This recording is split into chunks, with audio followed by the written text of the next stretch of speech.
Hello everyone, my name is Jean. Today I want to talk about a man who didn't just build a company but changed the way we experience the world. We all know his name, Steve Jobs. He was a dreamer, a rebel, and a visionary who believed that people with patience could change the world for the better. Beginning at the garage, the Apple story didn't start in a fancy office or a big laboratory. It started in a humble family garage in 1976. Steve Jobs was only 21 years old. Along with his friend Steve Wozniak, he had a very bold dream. The dream was to make a convenient and user-friendly computer so that everyone, not just scientists, could have one at home. They have very little money, but they have a huge vision. That vision led to the Apple First and Apple Second, which sparked the beginning of the personal computer revolution.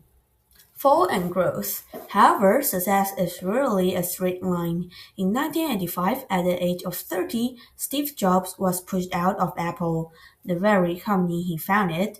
At the time, he was young, stubborn, and often had heated arguments with the boards of directors. They felt he was too difficult to manage, so they forced him to leave.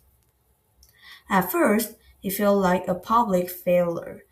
It was incredibly painful, but instead of giving up, Jobs used his time to start over. He founded Next and purchased Pixar, where he helped create the world's first computer animated movie, Toy Story. He later realized that being fired was the best thing that ever happened to him.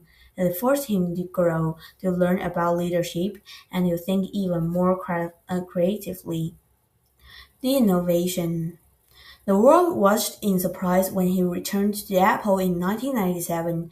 The company was almost bankrupt, but Jobs brought it back to life with a series of miracles. First, he changed the music world with the iPod. He famously said it put 1,000 songs in your pocket. Then came the biggest moment of all, the iPhone in 2007. I want you to imagine that moment. He introduced a device that was a phone, an internet navigator, and an entertainment system all in one. It changed how we talk, how we work, and how we connect with each other. But Jobs wasn't just interested in technology, he was obsessed with a love and beauty. He believed that a computer should be as elegant as a piece of art.